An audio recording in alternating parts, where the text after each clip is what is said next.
Hey everybody, welcome to the Entrepreneur Motivation Podcast. It's been a while since I've done a podcast episode from the car.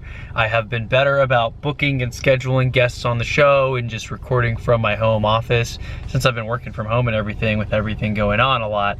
I'm actually out in front of a discount tire shop right now waiting in line. We're kind of like, you can either wait outside, or they have the chairs all separated out, or you can wait in your car. So I'm just chilling here in my car. I got here a little after they opened, like 10 minutes after they opened, and there were already 8 people in front of me. So I've been here since 8:15, it's 10 a.m. But luckily I have a hotspot on my phone. I brought my laptop. I came prepared knowing that it could take a while. Didn't know it would take this long, but again, not complaining. I brought a gallon of water, went inside and took a leak and everything, got taking care of my business. My day's open. I'm still knocking out calls and emails and all of that, so I'm not really that phased. But in any case, I thought, while I'm here, might as well make the best use of my time, pull out my camera and make a quick podcast episode for you. So what's on my mind lately and what have I been thinking about? It's funny how when you listen to other podcasts, you read books, it's like a fortune cookie. No matter when you read a fortune cookie, whether it tells you the same message today or 3 years from now, you're gonna find some situation or something in your life that message speaks to, right? It could really just touch your soul a certain way, and then you come back and read it 3 years later, you're a different person, you've hopefully grown and you've learned a lot, and you'll still be impacted by whatever the fortune cookie says or whatever the book says, but with a different perspective since you've got new experiences and you've done new things since then. And where I'm going with this is that I was listening to a podcast recently and I heard the idea of getting a personal assistant. This was a real estate podcast. The guy was saying he takes a 1-month sabbatical every year and maybe even multiple 1-month sabbaticals because he wants to make sure that he builds his business in a way that he's able to step away from the business, legitimately not check emails or anything, and only if it's an emergency, he tells his team they can text him and maybe he'll get on a quick call if it's like a business ending emergency, which he said never actually happens. And half the time he comes back, he checks in with the team, he sees what decisions that they struggled with and what they felt, decisions they had to make and how they handled it. And half the time he's like, oh, okay, that's cool, that's great what you did there. I may have done it a little differently, but hey, nothing at the end of the day destroy the business. Things are still rolling.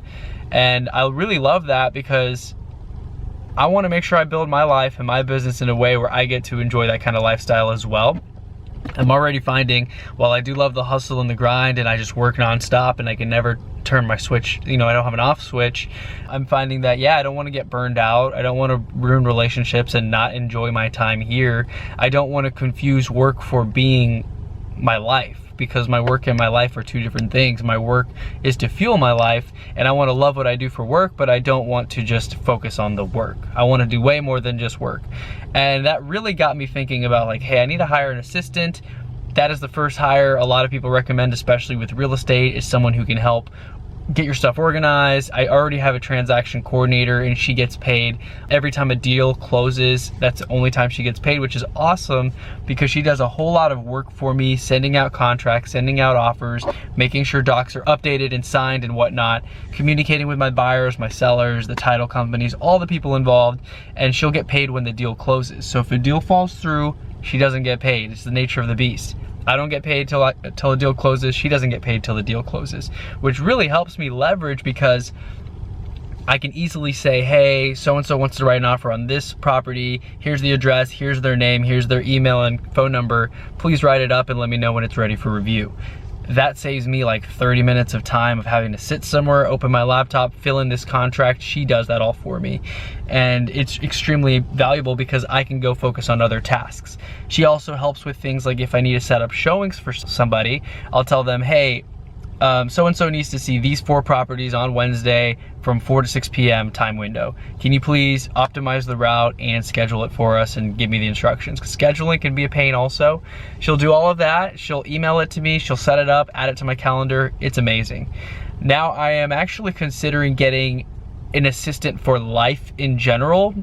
And let me actually pull out my notebook here. Let me pull out my notebook. I have it in my car. I've been journaling a lot lately. I just can't turn my mind off, and even at night, you know, my girlfriend's busy. She's finishing up school and working from home for her job, so literally she's been busy nonstop, like up till 1 or 2 a.m. sometimes, finishing up school and stuff, and I'm already in bed by 10 or 10:30. But at night, while she's working on things and still finishing up school, I'm like, okay, I'm gonna journal a little more and just watch some videos, learn a little bit more. I don't mind grinding all the time. I just wanna make sure that I'm not, you know, ignoring her or anything. That's why I wanna build these systems, so that when it's time to hang out and chill with the girlfriend, I've got other people who can help do these things behind the scenes.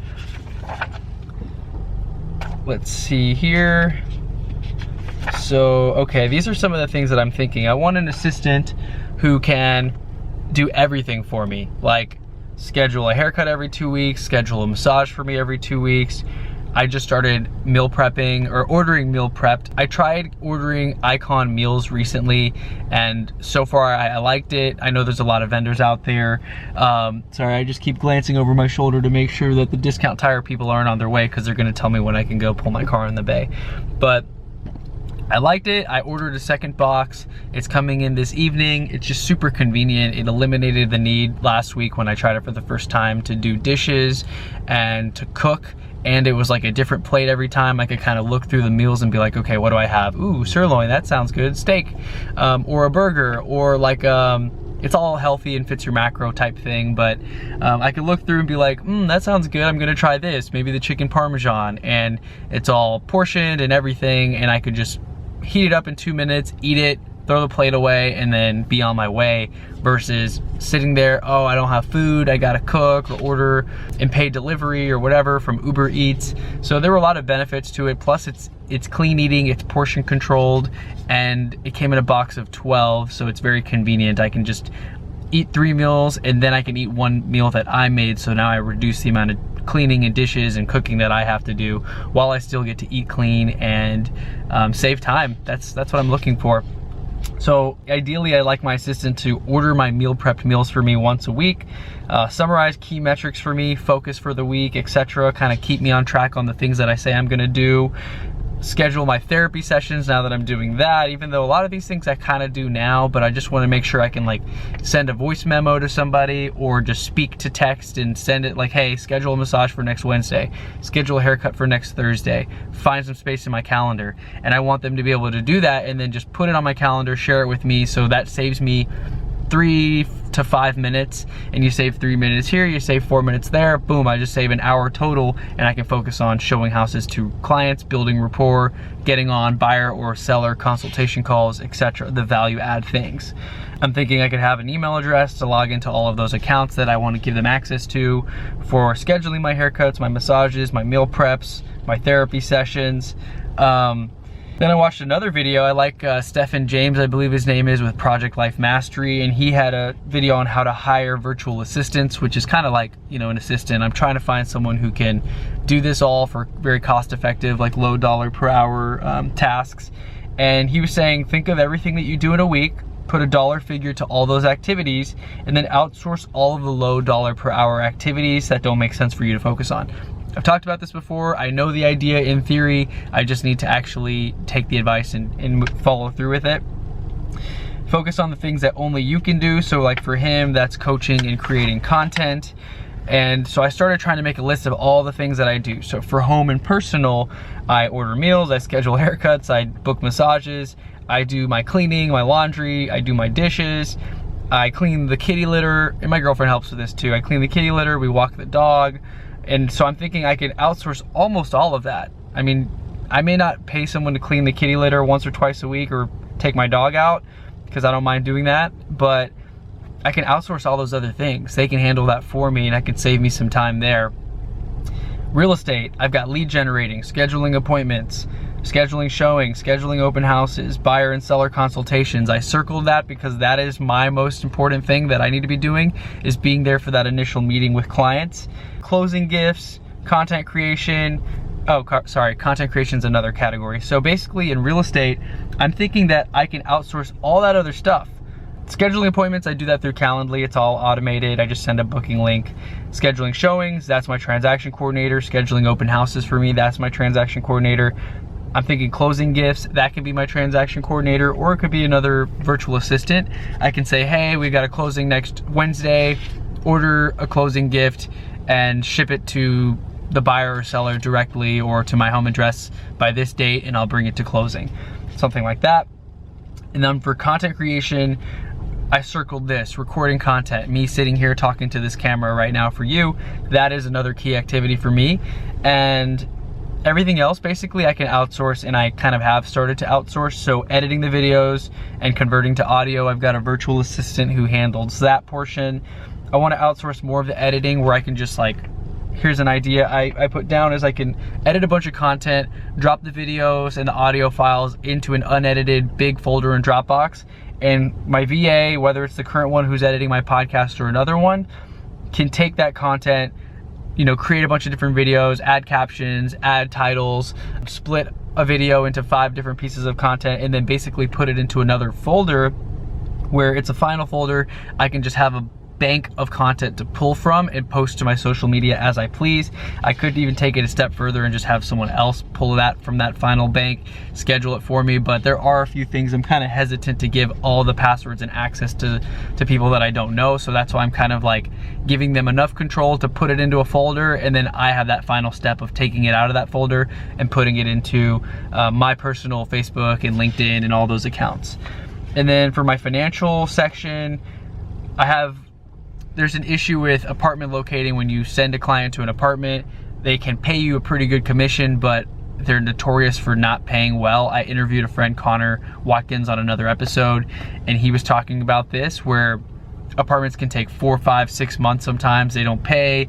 You got to send a demand letter, get your attorney out there. So all of that stuff, I could have a VA follow up on the payment for me, and also compile reports and send me that, so that I know, you know, what to focus on and what to do. All those little things that take away from my time, I want to outsource. And so yeah, my ideal state, I want to record audio messages or do a voice to text, possibly create a to-do list in Asana with priority level, and the VA can complete it in the order of importance.